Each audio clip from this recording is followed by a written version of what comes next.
Hello, everyone. This is Betsy Wurzel, your host of Chatting with Betsy on Passionate Rural Talk Radio Network, a subsidiary of Global Media Network, LLC. Our mantra is to educate, enlighten, and entertain. The views of the guest may not represent those of the host of the station. Folks, I have with me today a wonderful guest. His name is Mark Kaplan. He is co-writer and author of the book, along with Mason Donovan, The Parenthood Advantage, Building Corporate Cultures That Value Working Parents. Mason Donovan and Mark Kaplan are managing partners of the DeGoba Group, a global consulting firm advancing inclusive leadership, employee well-being, and organizational culture. They are also authors of The Inclusion Dividend, I can't talk. Real bestseller, leveraged in corporate and academic classrooms worldwide, as well as SET, that's S-E-T for inclusion, and the Golden Apple. Their work has been featured by Harvard Business Review, Forbes, and Fast Company. They live in New England. I want to welcome you, Mark Kaplan, to Chatting with Betsy. Thanks for being Betsy. here. I'm really happy to be here. Thank you. Oh, you're welcome. I love the concept of your book. And, folks, just before I recorded, I had asked Mark about doing a book, him and Mason Donovan, for caregiving. But a lot of the concepts will apply to caregivers because we know that caregivers have to be organized, and they definitely learn management time skills. What motivated you to write this book along with Mason Donovan? Well, it started when we decided to have children, and our first child. I think people talk about what it's like to become a parent, and you can sort of understand it intellectually, but you don't really know it until you're in it. And our first boy was born 6 weeks early, and this was completely unexpected, and it just caused an upheaval in our life, and he was in NICU for several weeks. And what we realized in that process, I mean, the hours in the NICU are 12 hours, and of course you try to push the edges. So we're in the NICU more than 12 hours every day. Meanwhile, we hadn't planned for an early birth, so meanwhile our work life is going on the outside somehow. We're zoned in to what's happening with our son, and we started having, as we kind of got out of the most difficult part of it, we started talking to other parents who were in NICU and other parents in general, and finding that people were having the same kinds of challenges. I mean, we have some flexibility because we have a consulting firm that we run, so we can manage our schedule a little bit.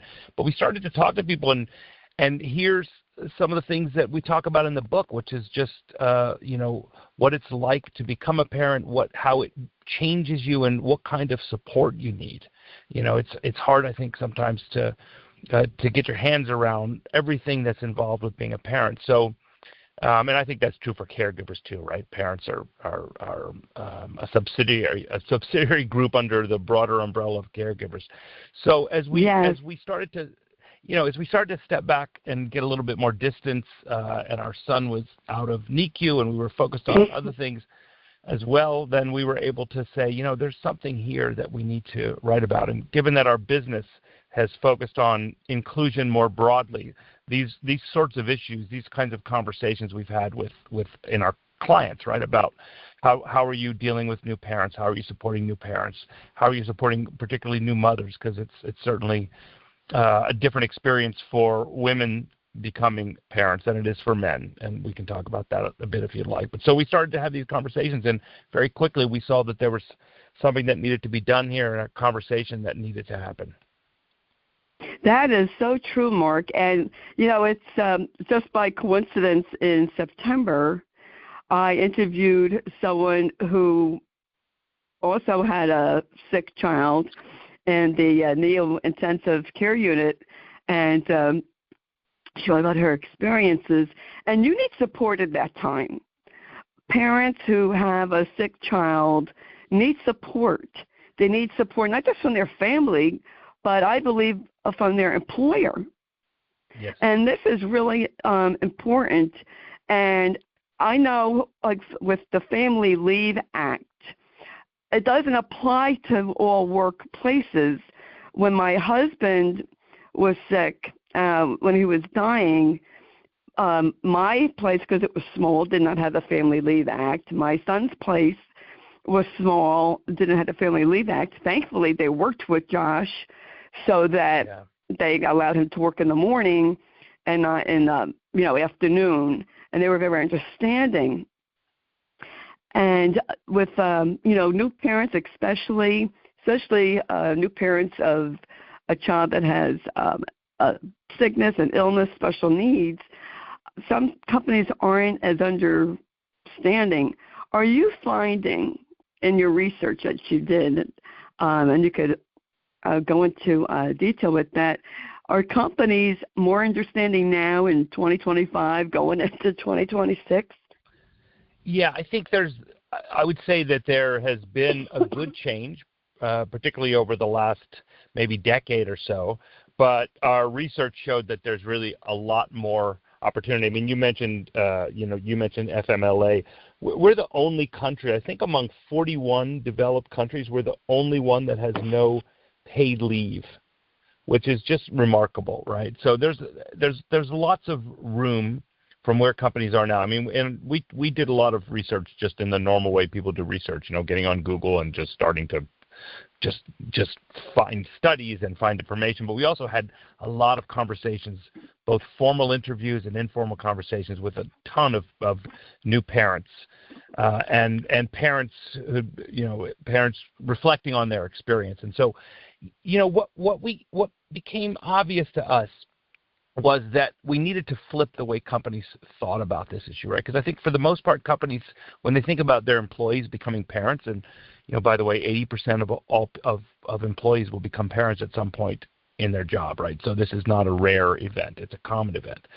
So they think of it as a problem that they have to manage or have to solve. So it's not a good thing.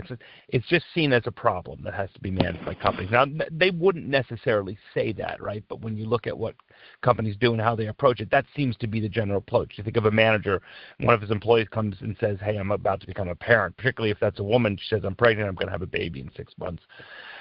Then that manager might be thinking, "Uh-oh. Right? I've got something I've got to plan for and deal with." What we found, though, is that we could flip that whole line of thought, because what our research showed really clearly was that there's an added value when people become parents. I think this probably extends, at least to some extent, to caregivers as well, right? When people become parents, you learn a whole set of skills. Your perspective changes. I've done a lot of thinking about this. And just looking at myself, and I think to myself, there's not much in life that changes you, but becoming a parent is one of those things that actually can really change you. And that has been my experience, right? I mean, and I think companies, what we found is that what parents learn, the skills they develop, the perspectives that they develop, are quite valuable to corporations and to companies. People often come back after they've had children with a different set of skills and something more to offer the company. So we think actually parenthood, we break this process into 3 stages. So there's the 4th trimester. There's nesting first, and then there's the 4th trimester, and then there's returnship. And the skill, if companies could look at this process as something that's beneficial to the employee, that's developmental to the employee, and that's going to transfer into the company. Because our research shows that it does, that people have better time management skills, more resilience, more empathy, better decision making. I mean, when you're a parent, you know this.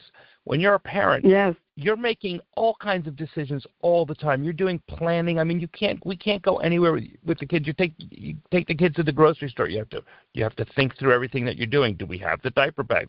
When is the snack? When is lunch? How long can we be there? What if there's a problem? It's endless, and you get really good at balancing a lot. So we think we need to change the conversation to one that says, hey, this is a developmental value-add experience, and so if a company thinks about it that way, then their policies and practices can align to create value for the employee, for the company, and certainly for the children. That is so true, Mark. I couldn't help but laugh because my son he's 41 now. But just thinking about going to the store, right, just taking a diaper bag, planning and snacks. And that also goes for caregivers. And I'm going to, just throw that out there because, trust me, you need to take that bag with you and plan. And you're right.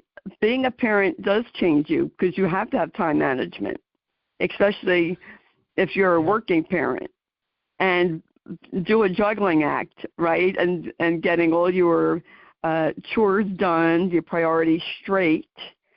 And the same thing, if you're a caregiver, you're listening to the same thing with caregivers. You have to balance. I'm sorry. There's these practical skills that you're describing, right? And then what was surprising in some of the interviews that we did were these other skills that we wouldn't necessarily put in the practical bucket, but things like resilience, just being able to hang in there and handle a lot at the same time. And one person early in the interview said this to me, and I started to check it with other interviewees as we went through the process, because she said, you know what? One of the things that has really changed in her was that she's more empathetic. So when you have kids, you sort of learn to see the world, and I think this is true for caregivers, right? You learn to see the world through somebody else's eyes, through someone else's experiences. And she said that has really translated to her as a manager. She was a manager of a small team. She said, I'm much more empathetic to the people on my team. I think about things from their perspective. So the skills that you get are not just the practical stuff, right, like time management, but it's also like, it's also resilience. It's also empathy. It's also like I'm a better risk assessor, right? When you have two little kids, you look at situations through the lens of what's the danger here, right? So these skills are powerful and transferable, and the more companies do to support parents, the more they create a win-win situation. That's true. And, Mark, because I am experienced in life here, I also have learned, not just being a parent, but through caregiving, not just to set your priorities, but if something unexpected happens, you learn to roll with the flow. You learn to readjust. Okay, this happened. Now we have to have a plan B. So you learn to have plan A and plan B and maybe even a plan C. And that could carry over to your work environment. Okay, your work is going smooth, your day, and then your boss says, okay, you need to do this by the end of the day. And then you're like, oh, my goodness, now what am I going to do? Well, one of the interviewees that one of the women that we interviewed actually said, and this is a manager. She's pretty senior level manager, and she's got lots of experience, and she manages large teams. And she said that on her teams, she noticed a tangible difference in the employees on her team, often women who'd had children, in the way they approached project management. And she said she didn't want to have a bias against people who weren't parents, right? But she noticed that consistently the people with kids, particularly the women, were just better at managing projects because they thought through all the details and they planned everything. And they had, as you were saying, they had contingency 1, contingency 2, contingency 3, right? You had to be ready. And so, that was an interesting story to hear from someone, a parent herself, and a lot of experience as a leader. It's true. I have to share this story, Mark. I think you probably would appreciate it. I worked in a preschool was my last job, and sometimes I had to come in late because I needed a repairman to, do something.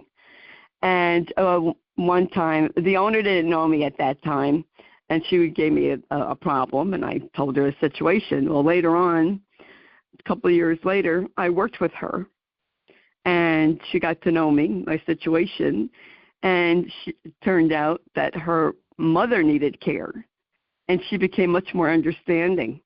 Mm-hmm. Once I worked with her, she didn't give me any problem at all. She said, Betsy, whatever you need.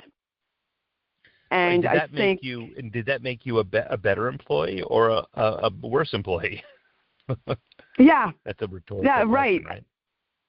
Yeah. I mean, I and it's so true that until, you become a parent or you become a caregiver, you don't realize the skills that you do acquire with the, I call it a job, but with being either one of those. And actually, when you are a parent, you were a caregiver.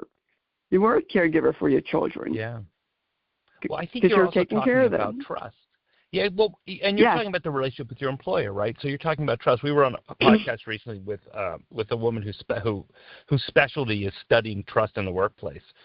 And it's, when we were interviewing folks, the way their company treated them during this period of time, that they became parents, was so critical in the way they perceived that company and in the level of trust they felt of the company and also their managers, and how that whole time period was handled was critical. And our research shows that when companies are supportive of new parents, that new parents are more productive, more engaged, and less likely to leave. In one organization, you were asking earlier about, companies that have made progress, what have we seen? And so there's certainly some companies who really stick out. And I think Salesforce is a company that implemented some very progressive, forward-looking policy supporting parents, and they had a rate of returnship of women of 100%, right? Because you're not going to want to leave a company. You're only going to want to you're only going to want to stay with that company even more, right? When they're understanding, when they're empathetic, when they're flexible, because when they're flexible with you, then you're going to be flexible with them in return as an employee, right? You're going to make sure things get done. So, there's so much upside we found to really rethinking this and not viewing it as a problem, right, that you have to solve as a company, right, but viewing it as an opportunity. That is true. I was at my son's employee picnic this past June, and I got to meet the owner. And my son works for a bus company, a school bus company in town. And my son has special needs, and they hire a lot of people that have special needs. And I talked to the boss, and I thanked her for how understanding they were to our situation. And she said that her parents, who owned the company previously, taught her, you take care of your employees, they will take care of you. And she said she has done that. They show such understanding and gratitude, Mark, to their employees. I tease Josh. I go, I'm jealous. I never worked at a place they gave, gift cards, the grocery store, pie, little gifts. And it does go a long way when an employer shows gratitude to the employee, and vice versa. The employee should show gratitude to their employer, and I think it prevents people from leaving. I heard a speaker say once, everything rises and falls on leadership. Yes. It's the management, the leadership of a company, right, that sets the tone for what do you call it now? For the environmental work culture, it's the it's the management. Completely right. And there's such it's you said the word leadership, right? We think about parenthood as a kind of a leadership incubator, right? As we've been talking about before, right? I mean, this is an experience where people develop leadership skills. And what we also found was interesting with regards to leadership, because I didn't necessarily expect to find this when we were interviewing folks, but it became clear. I was focused pretty much on the parents, right, and what their experience was. But what we found was that the key leverage, really the key point in whether it was a successful experience for the new parent or not was their manager, right? because in most companies, you can have whatever policies you have. They can be either more inclusive and progressive or less inclusive and progressive. But then there's managers, and it's really managers who determine how those policies and practices get implemented. So it was often the case that the stories we were hearing, sometimes you have a manager who is otherwise a good person, a well-intended person, but who just couldn't quite get past their own perhaps unconscious biases about new parents, right? And so created some challenges for employees. And then we also had stories of parents who had managers who really just tuned into what they were experiencing, thought ahead, were proactive, helped the employee plan, didn't wait for the employee to come up with everything, asked really good questions, provided flexibility that was reasonable and within what they could do in their company. And those experiences were so pivotal and completely different, and they meant a lot to the new parents, right?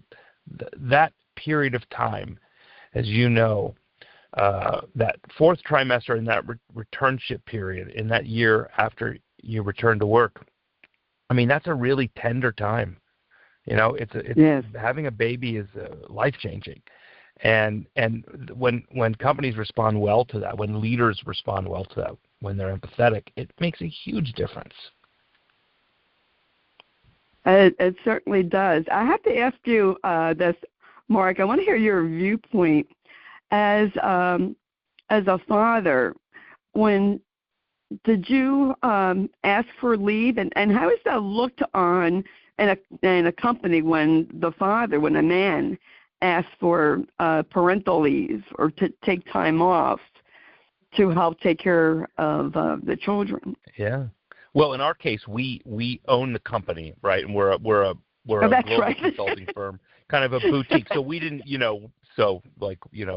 I forgot about that. We didn't have to ask for leave. We asked each other for leave, right? It's more about splitting up the task between us, actually. But I mean, your question is a great one, because there are some very interesting differences that we found between men and women, and I think some things that you would expect and some things that you wouldn't, right? We have, traditionally there's a notion that when a woman gets pregnant, that she's going to be the caretaker, right? It's going to be her responsibility to take care of the children. Hers is the life that's going to be most disrupted.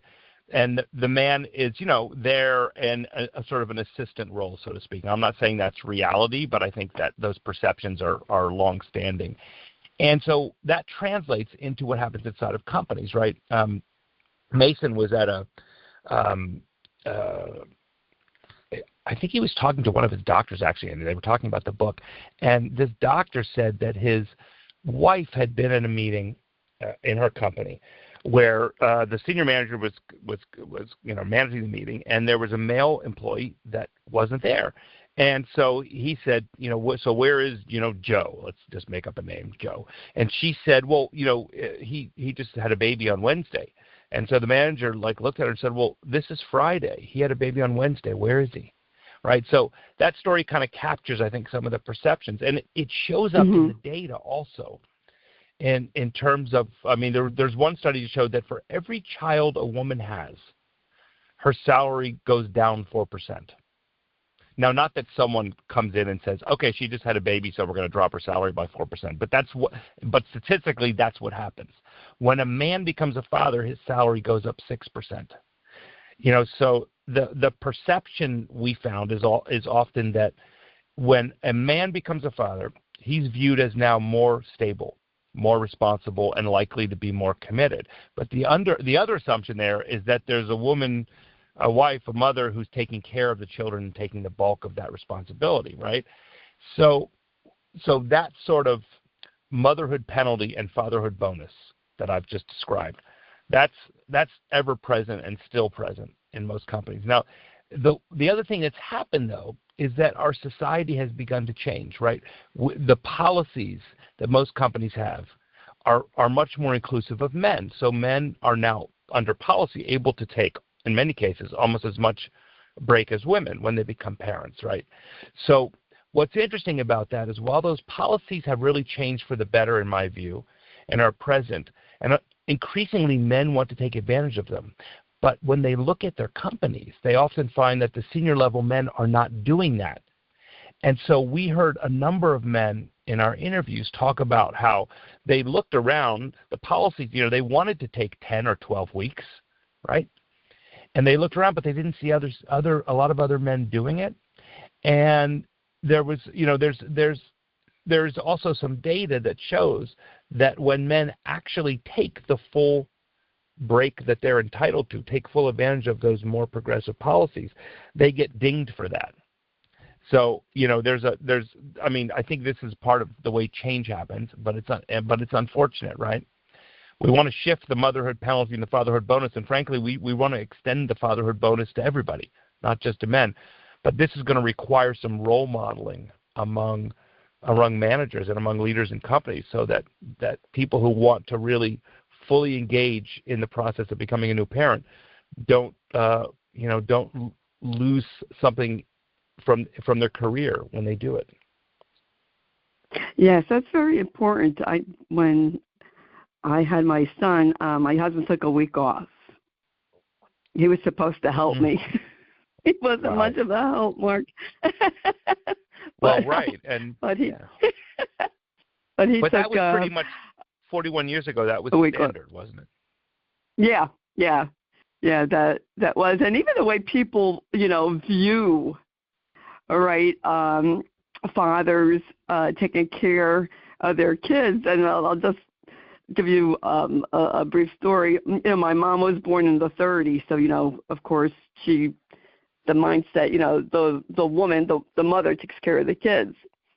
So when I was started to go back to work, my mom was like, "Oh, so Matt is stuck taking care of Josh?" And I was like, "What do you mean he's not stuck? That's his son."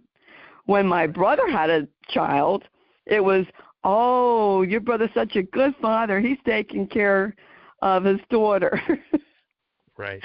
So you could see how the thinking has changed. And, way back, that's why it was frowned upon for women to go to college, because they figured, why should a woman earn a degree, have a job, when she's going to go have children, and then she's not going to use that degree or her knowledge? But that, of course, has changed drastically, and now two people have to work to, provide for their family.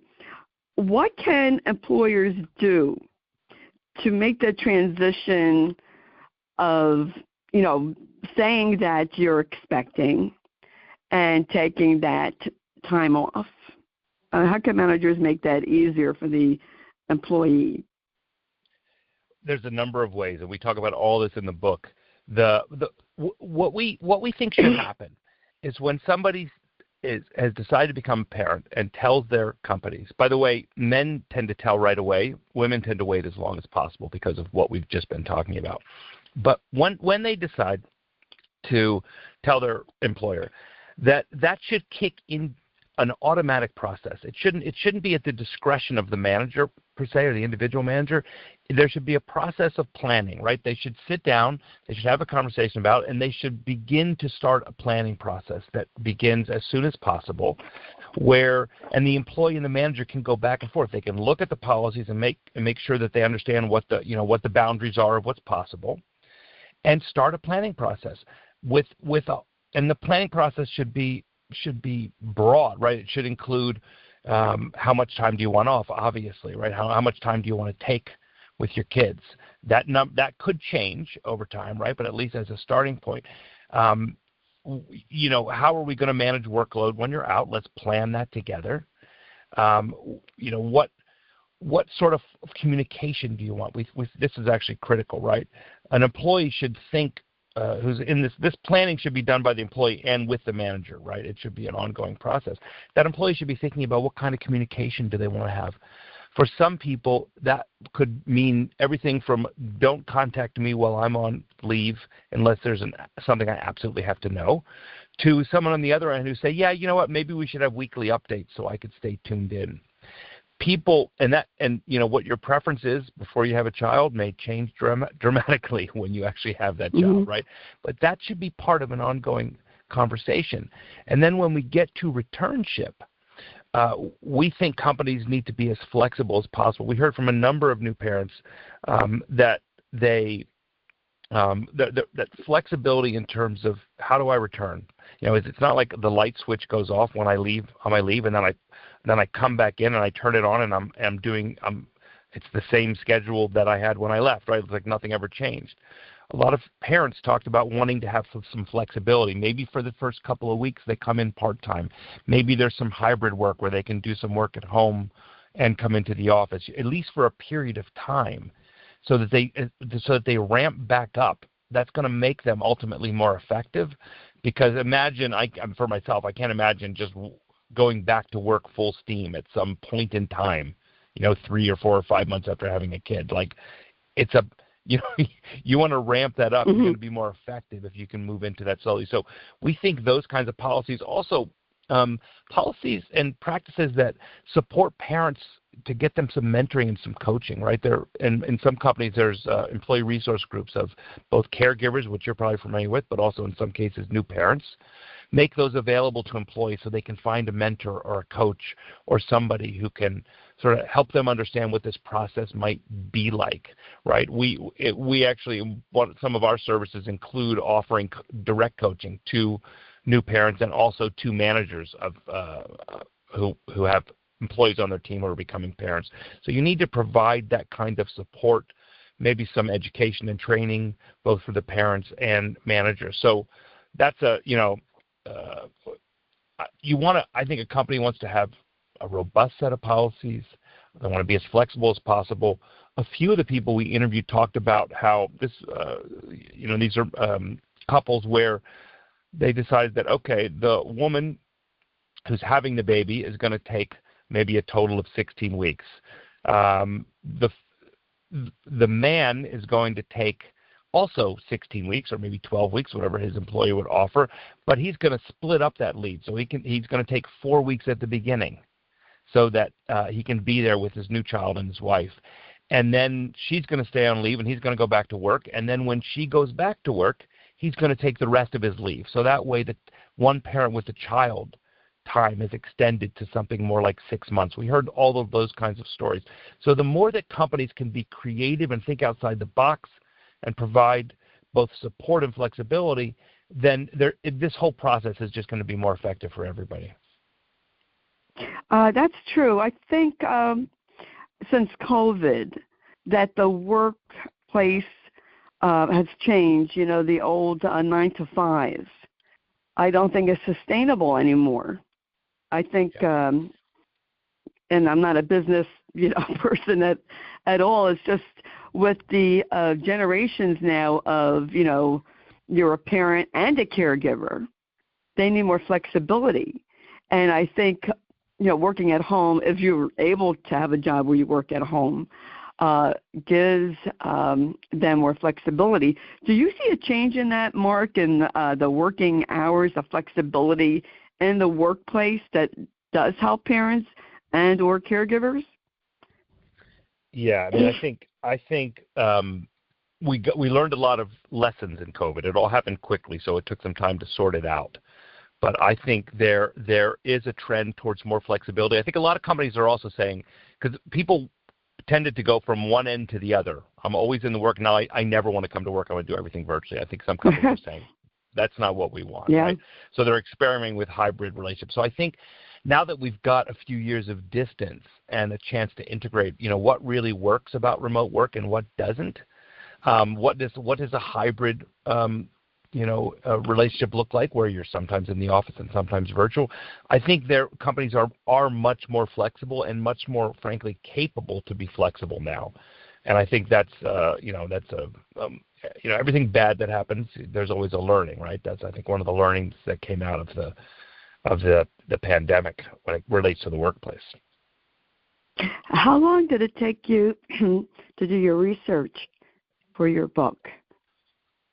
Oh goodness, it's tough to give you an exact time because the informal part of our research kind of started right away, just in the conversations we were having with other parents near the beginning, and just then the conversations we had based on what we were hearing and our own reflections, right? So from that experience, then we realized, I don't know, maybe it was 6 months after our son was born, we started saying, let's dig deeper here. And then we started to do, we put together an outline of a book. We started to do some interviews with people. So the whole process was probably a year when I include the informal and the formal part. And the informal stuff continues to this day, even after the book. But while we were writing the book, anytime we saw somebody who had a new baby or looked like they were going to, if it could have been the grocery store, we just would strike up a conversation and just learn about how they're thinking about this experience. So it's kind of research that continues in a certain sense. I'm always interested about research for a book because I like for the audience and readers to appreciate what goes into a book, which I never really thought of until I started doing this show, of the dedication that the writer, the work that goes into in writing a book and doing the research. A lot of work involved. I'm also interested in how did you contact the people that you interviewed, and are they from blue-collar workers all the way up to CEOs? We contacted people through just networks of folks, actually, and a lot of our work is with corporations, right, mid-size or large corporations. So our interviewees were certainly skewed in that direction. We did talk to some people who weren't in corporate roles, who were in more blue-collar roles, but much of our research was addressed more at the sort of the corporate audience. And one of the things that became apparent to us as we did the research is that the challenges for new parents are even greater for folks who are in blue-collar jobs, because particularly when you don't have paid leave, a lot of folks who are in corporations can afford the kind of support, can afford to take 16 weeks off if they're only getting partially paid through that period. But if you've got a blue-collar job, it's harder to do that. And I think that's why, the legal side of this, the legislative side of this is really becoming important, right? How do you support all parents? And perhaps there's an opportunity going forward in this country to start to have that conversation in a more serious way. I'm hoping, it's one of the few issues that tends to resonate across the political spectrum more than most. There's a lot of support for parents, across the political spectrum. Hopefully that'll translate into something that will support all parents. Yes, that's why I had asked that, because, in a lot of jobs, if you don't work, you don't get paid. And, somebody can't take, they could just barely take the 6 weeks off to recuperate that they're allowed, medically. And it's, and then if you, throw in, well, what happens if that child is sick, has a difficulty, then you need more time. And I think that the United States needs to be more family-oriented. Yes, I love America. I'm born here. I'm grateful. But we need to be more in tune with family, helping new parents, helping caregivers, giving caregivers paid time off. It took a long time for that to kick in, and for companies to understand both, being a parent and being a caregiver. And, people say, oh, Betsy, why do you keep mentioning caregivers? Because, like I said before, when you're a parent, you are a caregiver. You're caregiving for your children. So it goes hand in hand as far as I'm concerned. I think that we really need to put parenting as important. And I know sometimes in some jobs it's frowned upon. The woman will come in, go into her boss saying, I'm pregnant, I'm, going to have to take time off. And you could see the eyes roll back, which isn't sending a good message. Excuse me. Because then the manager's thinking, oh, great, now I have to replace you for a few weeks. Right. What am I going to do? Who am I going to get? And I just think if both sides, the employee and the employer work together, it could be a better company, and the returnship would be great. Totally. But, well, I mean, the purpose of our book is to change the conversation in the direction that you're describing, right? Like we try to do a couple of things. One is to change the conversation, right? Which really needs to be to say this is an opportunity for everybody. We can do this better. We can make this work in a way that there's a win-win situation, right? And then we also tried to pair that with some practical advice. What do you do? How do you handle this? What can the policies look like? What can the practices look like? As a new parent, how can you plan for this? How can you plan to make this something that's beneficial to your career? How can you use it as an opportunity? And as a manager and as a company, how can you also make this an opportunity, right? So that's what we're trying to do here, is to change the conversation and then give people some ideas about what they can do. That sounds great. Your book sounds absolutely wonderful, Mark. The Parenthood Advantage, Building Corporate Cultures That Value Working Parents. I love the title of the book, by the way. Thank you.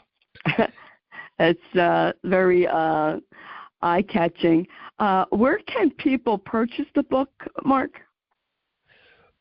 They can go to theparenthoodadvantage.com, and there's a list of places you can. It certainly includes Amazon, as everyone does, but there's also other ways that you can purchase the book, and you'll find that on theparenthoodadvantage.com. Everything you need will be there. And how can the audience or readers connect with you and Mason? They can contact us either.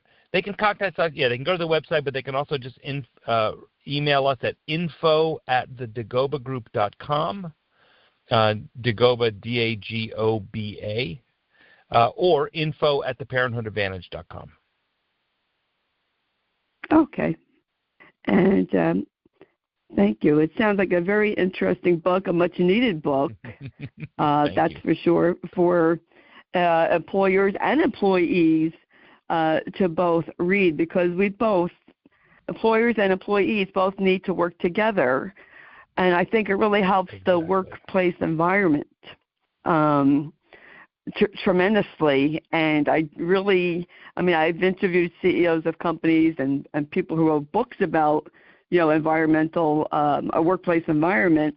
And really it is leadership that sets the trend, that sets the mood, I would say, for the company, the culture for the company. It's really important, especially now, for both sides to work together. And I want to thank you, Mark, for coming on the show and spending time with me.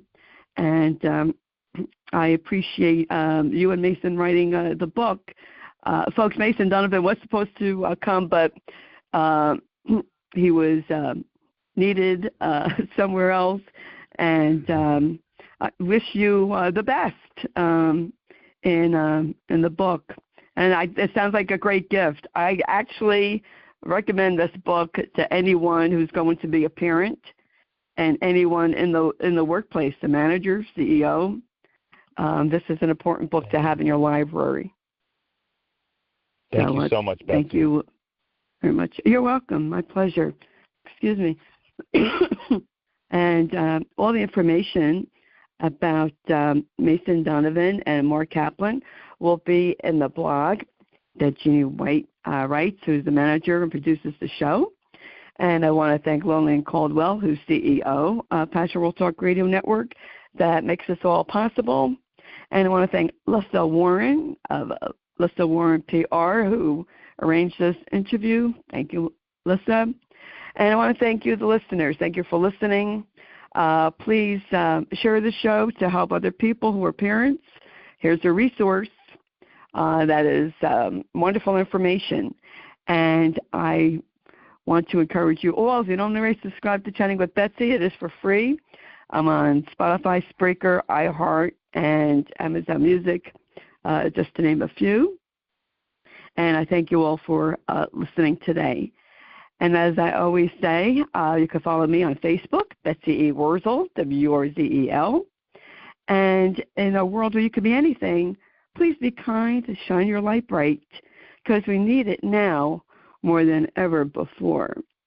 Thank you again for listening. This is Betsy Wurzel, your host of Chatting with Betsy on Passionate Real Talk Radio Network, a subsidiary of Global Media Network, LLC. Bye-bye now.